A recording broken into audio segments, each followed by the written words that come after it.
আজকে দুপুরবেলা রান্না করার জন্য একদমই সময় ছিল না আমার কাছে। তাই ভাবলাম যে কি করা যায়? ফ্রিজে গরুর মাংস রান্না করা ছিল। ভাবলাম যে এইটা দিয়ে খিচুড়ি রান্না করে ফেলি। তাহলে আমার সময়টাও বেঁচে যাবে আর রান্না করার ঝামেলাটাও থাকবে না। তো আমি গরুর মাংসটা বের করে সেটা গরম করে একটু ভালোভাবে কষিয়ে নিয়েছিলাম। সিদ্ধটা কম হয়েছিল। তারপর এটার মধ্যে শর্টকাট আমি ধুয়ে রাখা পোলাওয়ের চাল দিয়ে দিলাম।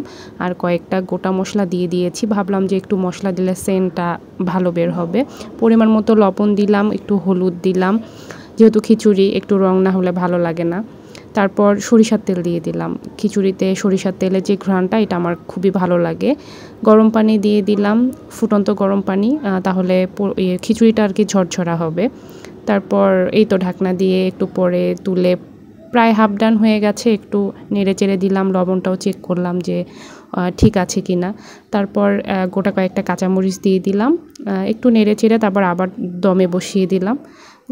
৫-১০ মিনিট দমে রেখেই আমার খিচুড়িটা গরুর মাংস দিয়ে হয়ে গিয়েছে। আমার দুপুরের খাবারের জন্য একদম নিশ্চিন্ত হয়ে গেলাম।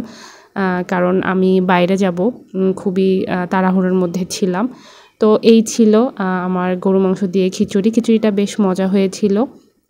আর অনেকদিন এরকম গরুর মাংস দিয়ে খিচুড়ি খাই না। আপনাদের গরুর মাংস দিয়ে খিচুড়ি কেমন লাগে জানাবেন।